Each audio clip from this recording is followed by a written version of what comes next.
हरिद्वार की, जहां पर संत समाज ने धर्मांतरण कानून और वक्फ संशोधन के मुद्दे को लेकर राष्ट्रपति के नाम ज्ञापन जिलाधिकारी मयूर दीक्षित को सौंपा है। ज्ञापन के माध्यम से संत समाज ने इन दोनों विषयों को लेकर एक गहरी चिंता जताई है और कहा है कि इन मामलों में देश की सामाजिक एकता और सांप्रदायिक सौहार्द को गंभीर खतरा उत्पन्न हो सकता है। महामंडलेश्वर स्वामी रूपेंद्र प्रकाश जी महाराज ने कहा है कि धर्मांतरण विरोधी कानून को हटाने की याचिकाएं और वक्फ बोर्ड से संबंधित संशोधनों की मांगे देश के सामाजिक ताने को कमजोर कर सकती है। उन्होंने विशेष रूप से मुस्लिम संगठनों द्वारा सुप्रीम कोर्ट के अंतिम फैसले से पहले ही आंदोलन छेड़ने की घोषणा पर आपत्ति जताई।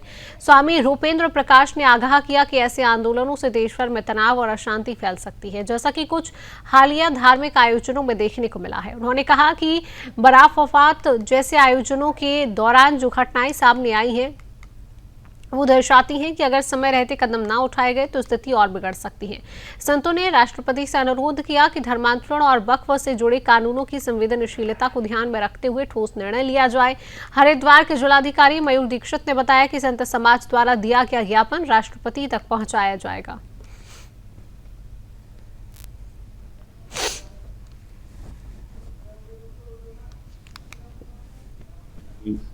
राष्ट्रपति जी को संबोधित धर्म स्वतंत्र विधेयक जो पास हुआ है वह अनवरत चलता रहे और जिस प्रकार से विभिन्न मुस्लिम संगठनों के द्वारा धर्म स्वतंत्र विधेयक को एक PIL फाइल कर उस रिट को खारिज करने की मांग की गई है, ये हम मांग करते हैं कि ये धर्म स्वतंत्र विधेयक अनिश्चित रूप से चलता रहे, जिससे समाज में समन्वय रहे, सामंजस्य रहे और किसी प्रकार का सामाजिक उन्माद ना हो, दंगे ना हो, ये मांग करते हैं। सभी राज्य सरकारें और केंद्र सरकार जो सरकारी संपत्तियों पर दंगे के बावजूद उसका नुकसान होता है वो नुकसान ना हो, इसके लिए सरकार और सरकारी मशीनरी एक तरह से उन पर निगरानी रखे और देश में कोई भी ऐसी समस्या निर्माण ना हो जिस प्रकार से बरेली या हल्द्वानी जैसी घटनाओं की पुनरावृत्ति ना हो।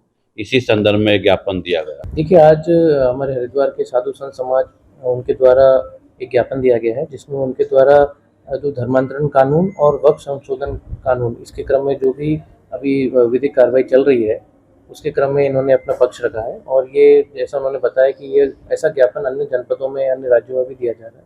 तो इस क्रम में आज सभी साधु संत उत्तराखंड वक्फ बोर्ड के अध्यक्ष शादाब शम्स ने राष्ट्रीय नागरिक रजिस्टर की वकालत करते हुए केंद्रीय गृह मंत्री अमित शाह के हालिया बयान का समर्थन किया है। अमित शाह ने कहा था कि भारत में मुस्लिम आबादी में असमान वृद्धि जन्मदर के कारण नहीं बल्कि घुसपैठ की वजह से हुई है। उन्होंने डिटेक्ट, डिलीट और डिपोर्ट की नीति को दोहराते हुए स्पष्ट किया कि अवैध घुसपैठियों को चिन्हित कर मतदाता सूची से हटाया जाएगा और देश से बाहर किया जाएगा। शादाब शम्स ने इस बयान को सही ठहराते हुए कहा कि NRC जैसे कड़े कदम अब समय की मांग है। उन्होंने कहा कि जो लोग भारत के नागरिक नहीं हैं वे न सिर्फ देशवासियों के हक पर डाका डाल रही हैं बल्कि राजनीति में भी हस्तक्षेप कर रही हैं। शादाब शम्स ने जोर देकर कहा है कि देश की सुरक्षा, सामाजिक संतुलन, संसाधनों की रक्षा के लिए अवैध घुसपैठ पर नियंत्रण जरूरी है। उन्होंने उत्तराखंड सरकार की नीतियों की भी सराहना की है, खासकर मुख्यमंत्री पुष्कर सिंह धामी के नेतृत्व में राज्य में उठाए गए कड़े कदमों की। उन्होंने UCC और नकल विरोधी कानून जैसे निर्णयों को राज्य के भविष्य के लिए निर्णायक बताया।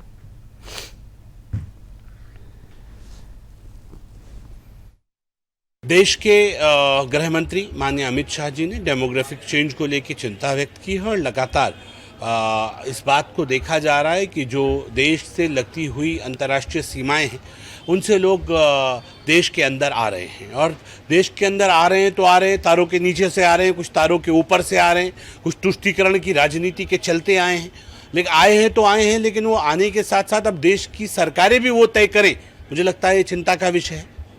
हर देश की अपनी NRC है, national register of citizen charter. मेरे देश में क्यों नहीं होना चाहिए? देश के मुसलमानों को उनका हक नहीं मिल रहा है, लेकिन जो बाहरी लोग हैं वो क्योंकि वोट बैंक बना हुआ है कुछ दलों का, उसके लिए मातम किया जा रहा है। देश के मुसलमानों के हालात, जस्टिस सच्चर कमेटी की रिपोर्ट आई, मुसलमानों के हालात बद से बदतर हैं, उनके हालातों पे चिंता करने की कोई जहमत नहीं उठा रहा है। वो हालात बद से बदतर किसकी सरकारों में हुए, क्यों हुए, ये अलग विषय है, लेकिन उस पर चिंता नहीं है। चिंता है बाहरी वोट बैंक हमें कैसे मिले, हम उस बाहरी वोट बैंक के लाभ लेते हुए कैसे सत्ता तक पहुंच जाएं। मुझे लगता है ये तुष्टीकरण की राजनीति की प्रकाष्ठा है और इस तुष्टीकरण की राजनीति के चलते जो हो रहा है, अगर अमित शाह जी उस पर सवाल उठा रहे हैं तो मुझे लगता है वो सवाल जायज